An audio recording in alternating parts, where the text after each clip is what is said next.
Earlier this year, she started a promotional organization called the Joy House, which was formed to help promote Gambian artists both at home and abroad. They the manyorek for one land the other side of Sarah Joy. Hamga, the other side, the singers. In case you don't know, because nobody how come like we be like Odore, and if you come started it as a radio presenter. Well, guys. Here's the page I'm ready to reveal today. So, sikanam to take adinasi and Tom 50 and then stylist and then and waxtaan ko la dugg ci biir rek.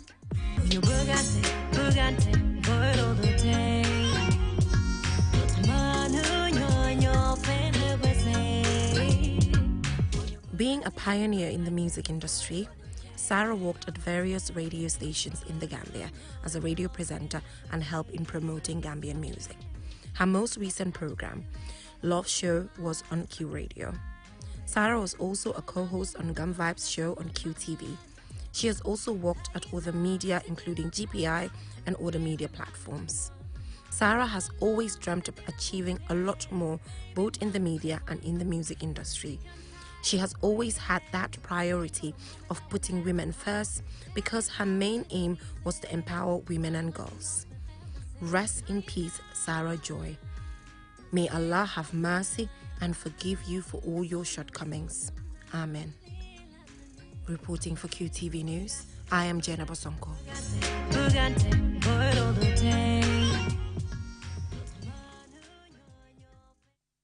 All our prayers and thoughts are with her family and friends. Now, the Independent Electoral Commission on Monday announced the withdrawals of 5 candidates from the National Assembly election set for April 9th. The Commission has also set a date for by-elections in Brikama Area Council and KMC. Omar Pijalo has the rest of that story. Following the end of nominations on the 13th of March 2022, the IEC accepted the nominations of 251 candidates nationwide to contest the April 9 National Assembly election. 85 of them are independent candidates. Section 51 of the Election Act provides for candidates who wish to withdraw their candidature 7 days before election day. Relying on this provision, the IEC accepted the withdrawals of Mustafa S. Cham, PDOIS candidate for Lower Salum, Seluba, independent candidate for Upper Salum, Malik Jase, independent candidate for Lower Salum, Palamin Saho, independent candidate for Josuan, and Abdullah Bari, independent candidate for Kiang West. Pamakan Khan is the Director of Training and Communications at the IEC. Of course, as per the law, they don't need to give a reason for withdrawal. It's their option to come forward and be nominated. It's part of their political rights to vote or to be voted for. So as such, they don't need to give any reason to the Commission as to why they withdraw. As a candidate, you can withdraw your candidature within this stipulated period, of course, which ends on the 2nd of April. The IEC also confirms the date of Lamin M. Jai, the only candidate for Gambia for All Party for Kiang West constituency. While offering their condolence to the GFA party and family of the deceased, the IEC said the GFA can submit nominations for other aspirants for the Kiang West constituency before the end of the withdrawals date, which is the 2nd of April 2022. The Gambia for All Party notified the Commission of the demise of their candidate in the Kiang West constituency, Lamin Jai, who passed on. May his soul rest in peace. And then as regards the electoral process, this affects the death of a candidate in relation to Section 54 of the Elections Act, and which is, of course, treated as a withdrawal. So the political party has the mandate or has the opportunity to fill in another candidate before the period of withdrawal elapses. The IEC also announced that by-elections in the Brikama Area Council and KMC on Saturday, 14th May 2022. The vacancies to fill are the Bundung 6 Johnson Ward, London Corner Ward, Sanyang Ward and Marakisa Ward. As per the law, in order to, if you are holding an elected office, so the person need to resign from that position. So in order to contest for the National Assembly election, 4 of the sitting ward councillors resigned, their positions. Between the hours of 8 a.m. and 4 p.m. at the IEC regional offices in Birkama and Kanifing, nomination papers can be collected from the 2 regional offices from the 4th of April 2022. Campaign period will be from the 2nd to the 12th of May 2022. Reporting for QTV News, I am Omar P. Jallo. The GCCI's 15th edition of International Trade Fair wrapped up on Sunday after what has been described as one of the most successful ones in over a decade. As Mahmoud Lamin Choi reports, the president of the GCCI visited the trade fair grounds on Sunday, where he outlined plans to organize more trade fairs in a year. GCCI's International Trade Fair ended on Sunday after a month of exhibitions of nearly 500 diverse businesses from the Gambia and other countries in the West Africa sub-region. Some of the participants shared their impressions of this year's event with QTV. Modumar, a businessman, has been participating in GCCI trade fairs for a decade. The trade fair has been useful because since it started, businesses from many countries have been coming with different goods that are of good quality. Through that, we have been able to interact and know each other. That is important because each of us has one or two things that the other doesn't have. The scale of participation this year presented opportunities for business to widen their network of business contacts locally and beyond, thereby creating new channels for publicity and marketing of their products, which is one of the objectives of the trade fair. Fatou Ndaw is a business owner from Senegal. Gambia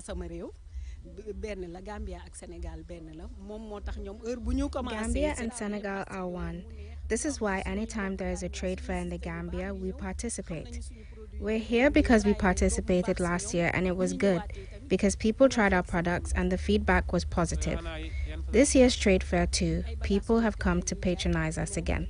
The president of the Gambia Chamber of Commerce and Industry, Idrissa Mas Job, together with GCCI officials, here visits the site in Bruceby. It is, if not the most, it's one of the most successful trade fair because it has also brought us together trying to meet the deadline as an institution. We were able to do this thing within a very short period of time, and that requires teamwork, it requires solidarity. We were also able to like I was saying, innovate, coming on this ground, being able to build the permanent green village, which is not ready yet, but I mean, it's done by Gambians. We are encouraging Gambians to showcase what they are doing. So we are very, very pleased with the results, both economically, but we are also pleased with the results in terms of delivery. He also thanked government and its institutions for contributing towards the success of this year's trade fair.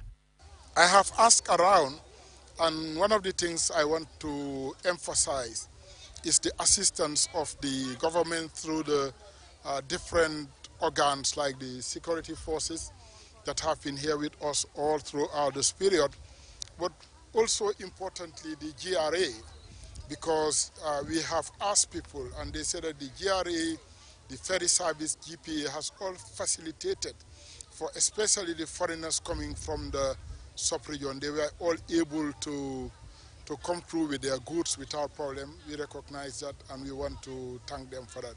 One of this year's success stories was that GCCI, for the first time, held the event on the Chamber's own trade fair ground in Bruceby.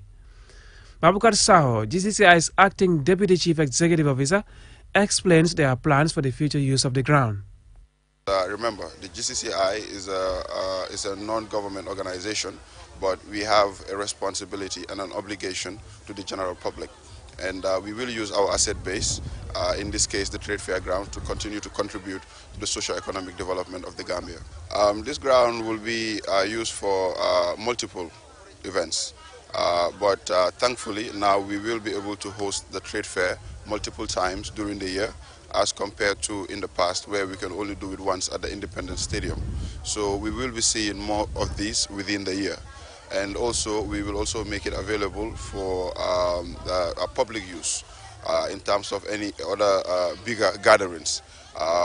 People who are interested, institutions that are interested, can approach the GCCI, and then we will see how best we could make this place available. From this trade fair, the GCCI will now review the survey it has conducted to gauge the experiences and challenges of both consumers and businesses. This will enable them to strategize even better next time. Mahmoud Lamin Choi, QTV News. Well, we'll now take a short commercial break, but the news continues when we return. To stay tuned. Q Money, the biggest mobile money service in the Gambia, has taken mobile banking to the next level. Now, you can link your Q Money wallet with your bank account. Yes, link your Ajib or EcoBank accounts with your Q Money wallet and get instant access to your cash anytime.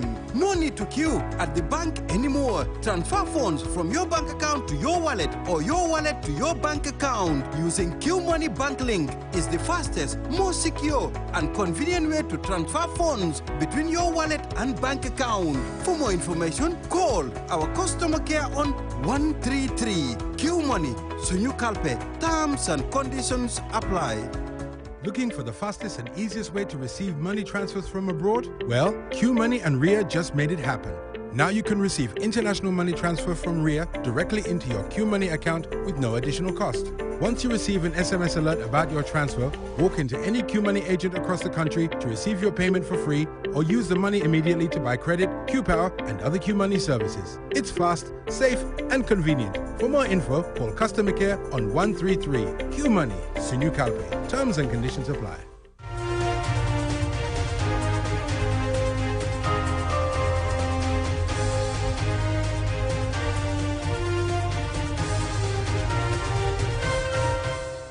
Welcome back from that short commercial break. Be reminded you're watching QTV Midday News and we're coming to you live from our studios on Caraba Avenue.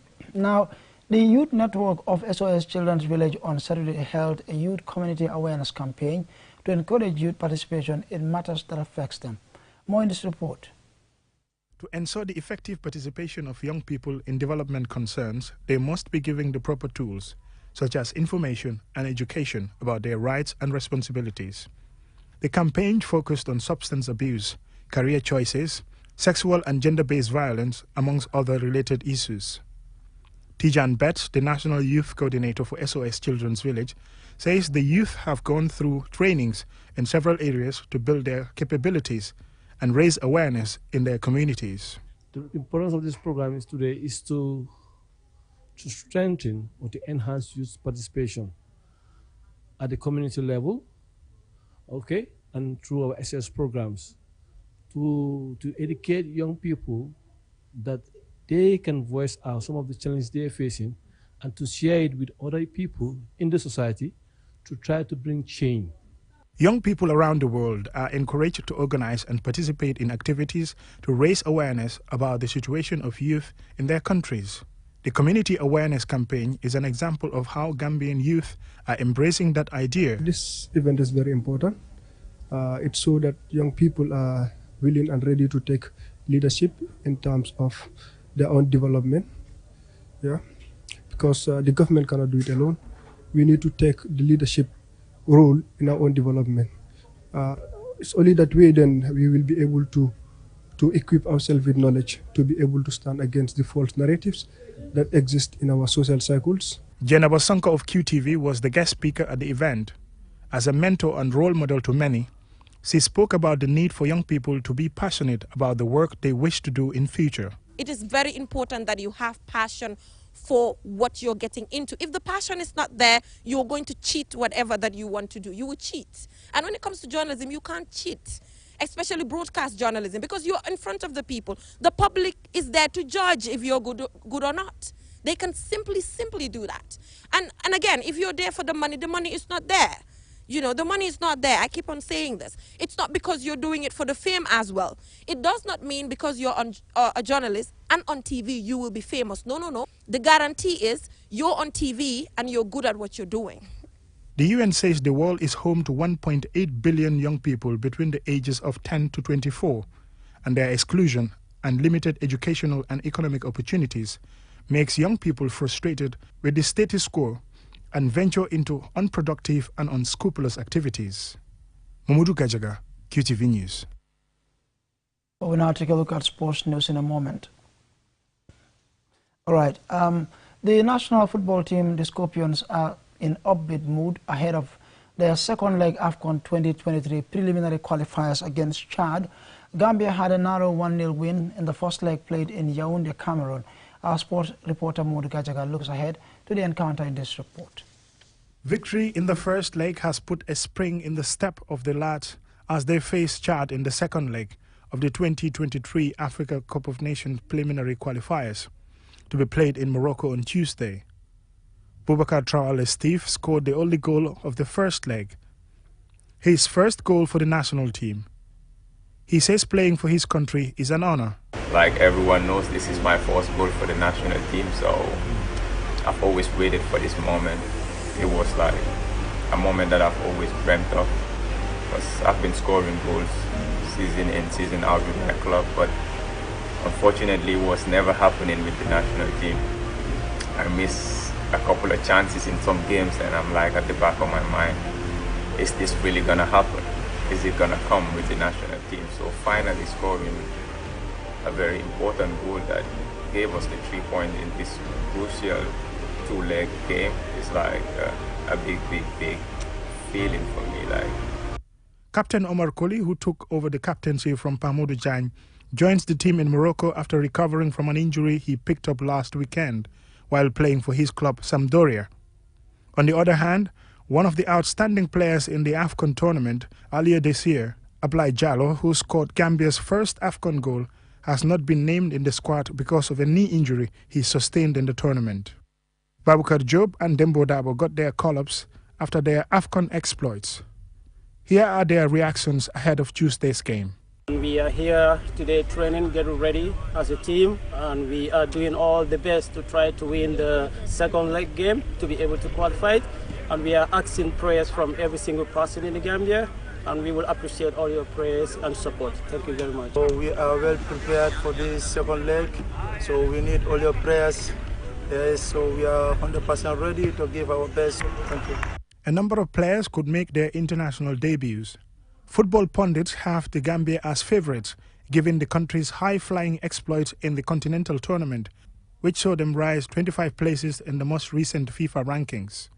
And this stands in glaring contrast with Chad's recent form, suffering 4 defeats in 6 top-flight trips of late. A win or draw for Gambia on Tuesday will see them through to the next stage of the AFCON 2023 qualifiers. Mudu Gajaga, QTV News. Good luck to the Scorpions.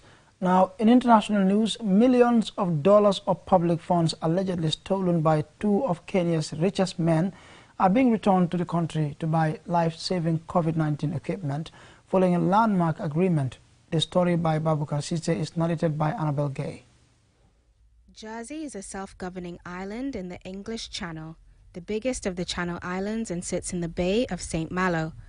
The landmark judgment has been hailed as a victory for the people of Kenya by its High Commissioner in the UK. The issue became known following a divorce case in 2006 between Samuel Gichuru, the wealthy boss of Kenya's power company, and his wife Salome Njeri. When it came to splitting up their assets, Ms. Njeri felt she was not getting her fair share, and that she was revealed that some of her husband's assets were being hidden from the proceedings. Authorities in Jersey launched an investigation that lasted for 9 years across 12 jurisdictions, which reveals that Mr. Gichuru and former Finance Minister Chris Okemo have taken kickbacks from multinationals which were sent to a Jersey-registered company.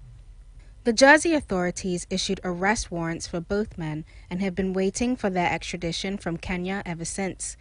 The 2 were accused of economic crime, including a deal with a Finnish firm to construct a power station in Kenya and taking millions of pounds in kickbacks from British, Norwegian and German engineering firms, as well as a U.S. communications giant. It was in 2016 that the Jersey-registered company Windward Trading Limited pleaded guilty to 4 counts of money laundering in a Jersey court. The court ruled that the company, whose ultimate owner was Mr. Gichuru, should be stripped of more than $4.9 million in assets for money laundering. In 2018, an agreement was signed in Kenya by then UK Prime Minister Theresa May, as well as Kenyan President Uhuru Kenyatta and Swiss and Jersey governments to return money allegedly obtained by corrupt activities in Kenya between 1999 and 2002.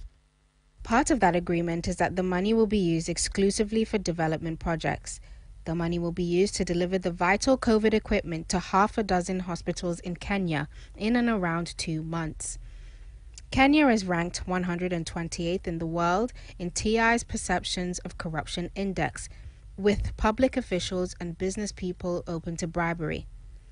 With the funds now on their way from Jersey to Kenya, the focus turns to the possible extradition from Kenya to Jersey of the two accused men, Mr. Gichuru and former Finance Minister Chris Okemo, whose extradition proceedings finally got underway in Nairobi City Magistrates Court. The next hearing was expected in May. Annabelle Gay, QTV News. And before we end, here's a recap for main headlines. Well-known TV and radio presenter Sarah Tanjai died on Sunday evening following a short illness.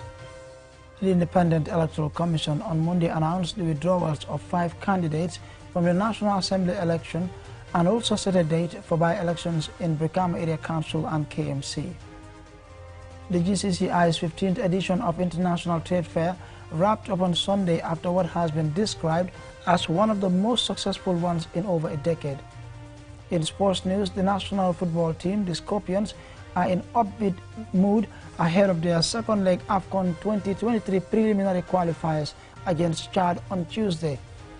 Well, that is all we have for you in this bulletin. Thanks for watching. Do join us in the evening for more news.